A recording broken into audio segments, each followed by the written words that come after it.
Welcome to Doing It the Brazil Way again. My name is Fred Wiles, and I'm with Excellence in Travel. And this is where we try to bring you an insider's view of the Brazilian culture, the food, the music, the dance, the history, all of that type of information.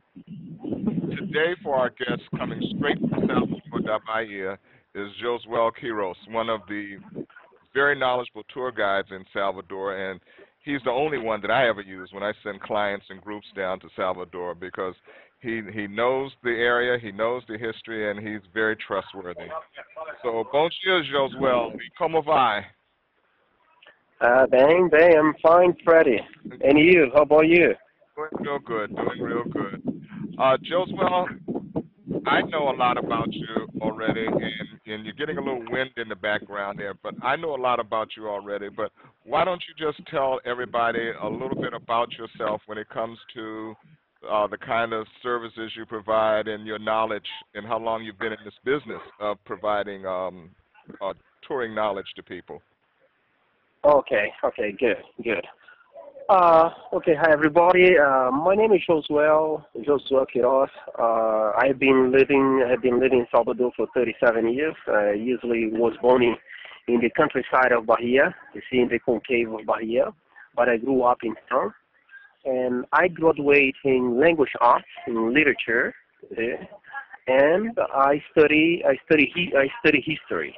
See, I study history as we call not exactly a master, but as like a post graduation course that we call here specialization in history in Bahia, in Afro-Brazilian history. I'm also belong to the Candomblé. I was initiated into the Afro-Brazilian religion, into the Yoruba religion in Salvador. So I belong to this religion for about 20 years. So this is usually where all my knowledge comes from, because the religion helps me a lot to understand my culture, to understand, you see, my African heritage. Okay. Very good. Now, Josuel, when I send people down there, Josuel has shown them some fantastic sites in Salvador, and at the same time has given them great insight as to the history and the culture of the area. Josuel, why don't you tell everyone a little bit about what types of some about the culture and the history of Salvador, some of the things you might tell clients when I send them down there. Okay, so you know that Salvador da Bahia was the first Brazil's capital. Okay, was Brazil's first capital. Was usually the capital for more than 200 years, for 214 years. So for people to understand Brazil in general, they have to understand Salvador, they have to understand Bahia, because here in Salvador was where everything started. Okay? And in terms of African heritage, there is no places in the world that people can feel, especially can feel being in Africa. There is no places in the world, for example, like Salvador, in terms of African tradition, in terms of African culture. If you compare Salvador with any other cities in the world that received slaves, during the colonial times, like if you hold the African diaspora, for example, the African people in North America, the African people in Asia, in Caribbean island, in Europe.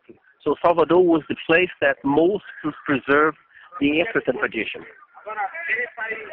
Okay? And what do you see here in Salvador? What do you see in Salvador in terms of African culture? I don't think you can see even in Africa anymore, because you know that the Muslims, they spread out all over in Africa, and then usually the tradition they lost, most of that tradition that in Bahia was kept, was preserved through the religion. Excellent. Now, you mentioned Candomblé, that you've been inducted into the Candomblé. Explain to people exactly what Candomblé is. Okay. Candomblé usually comes from one word called candomblé. It means to pray and sing for the spirit. So the candomblé as an institution, as a religion, as an organization, usually starting in Brazil, starting in Bahia. Okay, was I usually say that the religion, the African culture was recreated in Brazil. The African tradition was recreated, was re-elaborated, was reinvented in Bahia. You know that as soon as the African people arrived, they brought their own culture, their own tradition, their own religion with them. You see, the one who came from Dahomey, for example, they brought their candomblé that we call here in Salvador the Jeje influence, the nation. The one who came from Nigeria, they brought the Yoruba tradition. The one who came from Angola, they brought the candomblé of Bantu. You see, but over here, what happened is they were forbidden to practice the religion. So the Christians, the Catholics, they forced them to accept the Christian religion. They forbidden them to practice the candomblé. So, but that was very important because the African people, the slaves, they did not change their religion. They did not forgot their religion. They just used the European saints, the European symbol. They used the saints to camouflage the candomblé religion. Was a way to preserve the candomblé religion through the figures of the saints.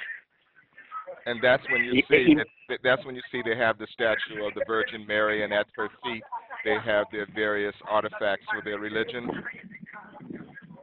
Pardon? When you said they had to camouflage what they were doing in worshiping their religion, that's why you have the Virgin Mary statues, and at her feet would be the various objects of the contemplative faith. This is one example. For example, in many temples of Candomblé, when they the police, you know that until 1974, not long time ago, 40 years ago, for example, if you wanted to give a ritual, we had to go to the police to ask a permission. You see, very recently. So in 1850, they create a law called to criminalize the African culture. So criminalize the capoeira, dance and martial arts, the capoeira, criminalize the candomblé. You see, so people could not practice the religion because of this law, consider that crime. You see, so this was in 1850 law. So until 1950, we had to ask a permission to pray and to our temple. When the police invaded some temples of Candomblé, some Yoruba or Bantu Jeje temple, so usually what we used to do, our ancestors used to put a saint, a European saint, on the main altar, and then underneath they used to keep one Orishai statue, so related to that saint. So here in Salvador, all that mixture we call the religious syncretism.